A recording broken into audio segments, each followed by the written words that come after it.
श्री कृष्ण कहते हैं, मनुष्य का सबसे बड़ा सौभाग्य यह नहीं कि उसके पास कितना धन, कितना वैभव या कितनी प्रसिद्धि है,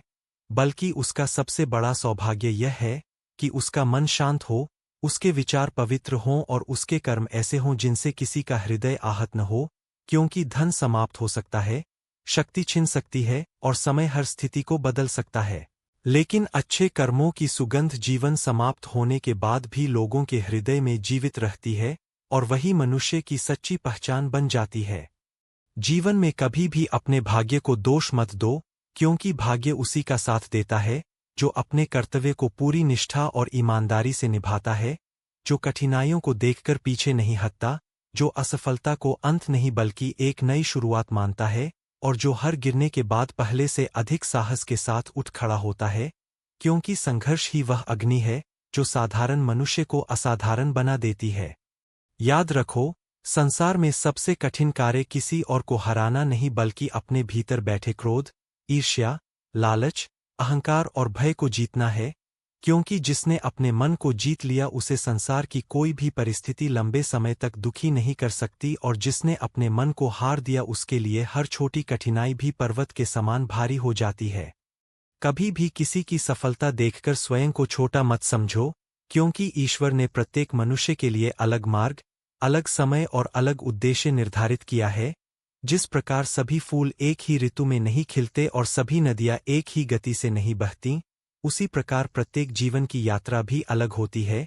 इसलिए धैर्य रखो, अपने कर्म करते रहो और विश्वास बनाए रखो कि सही समय आने पर तुम्हारी मेहनत भी अवश्य फल देगी। अपने शब्दों का हमेशा ध्यान रखना, क्योंकि एक कठोर वचन वर्षों पुराने रिश्ते को भी तोड़ सकता है और एक मधुर वचन किसी अनजान व्यक्ति को भी अपना बना सकता है। इसलिए बोलने से पहले यह अवश्य सोचो कि तुम्हारे शब्द किसी के हृदय को शांति देंगे या पीड़ा, क्योंकि शब्दों से निकला हुआ प्रभाव कभी वापस नहीं आता। यदि तुम्हारे पास किसी की सहायता करने का अवसर हो तो उसे कभी मत छोड़ना, क्योंकि ईश्वर हर किसी की सहायता स्वयं आकर नहीं करते, वे किसी न किसी मनुष्य को माध्यम बनाते हैं और संभव है कि किसी की प्रार्थना का उत्तर बनने के लिए उन्होंने तुम्हें चुना हो। इसलिए दया, सेवा और करुणा को अपने जीवन का सबसे सुंदर आभूषण बना लो। जीवन में कभी भी घमंड मत करना, क्योंकि जो वृक्ष फल से भर जाता है वह झुक जाता है और जो मनुष्य ज्ञान, संस्कार और सफलता प्राप्त कर लेने के बाद भी विनम्र बना रहता है, वही वास्तव में महान कहलाने योग्य होता है, जबकि अहंकार मनुष्य की बुद्धि को ढक देता है और उसे सत्य से दूर ले जाता है।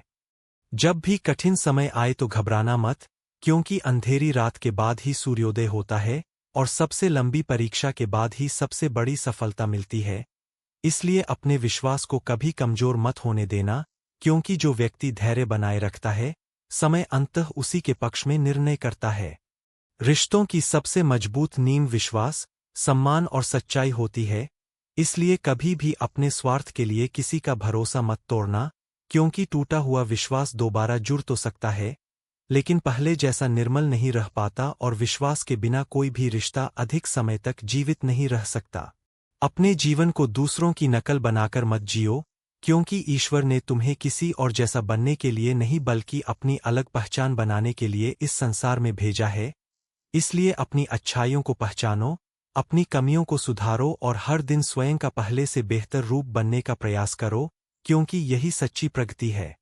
सदैव यह स्मरण रखो कि समय किसी के लिए नहीं रुकता, इसलिए हर दिन को प्रेम, सेवा, ईमानदारी और अच्छे कर्मों के साथ जियो। अपने माता पिता का सम्मान करो, अपने गुरु का आदर करो, जरूरतमंद की सहायता करो और किसी के आंसुओं का कारण बनने के बजाय उसकी मुस्कान का कारण बनने का प्रयास करो, क्योंकि यही वे कर्म है जो मनुष्य को ईश्वर के सबसे निकट ले जाते हैं। अंत में मैं तुमसे यही कहता हूं कि जीवन को शिकायतों में नहीं बल्कि कृतज्ञता में जीना सीखो, क्योंकि जो व्यक्ति हर परिस्थिति में ईश्वर का धन्यवाद करना जान लेता है, उसके जीवन में शांति अपने आप उतर आती है, उसके मन का भय समाप्त हो जाता है, उसका आत्मविश्वास बढ़ जाता है और उसके लिए हर नया दिन एक नई आशा, नया अवसर और नई प्रेरणा लेकर आता है। इसलिए सदा सत्य के मार्ग पर चलो, अपने कर्तव्य को सर्वोपरि रखो, प्रेम को अपना स्वभाव बनाओ और विश्वास रखो कि ईश्वर कभी भी सच्चे मन से कर्म करने वाले का साथ नहीं छोड़ते।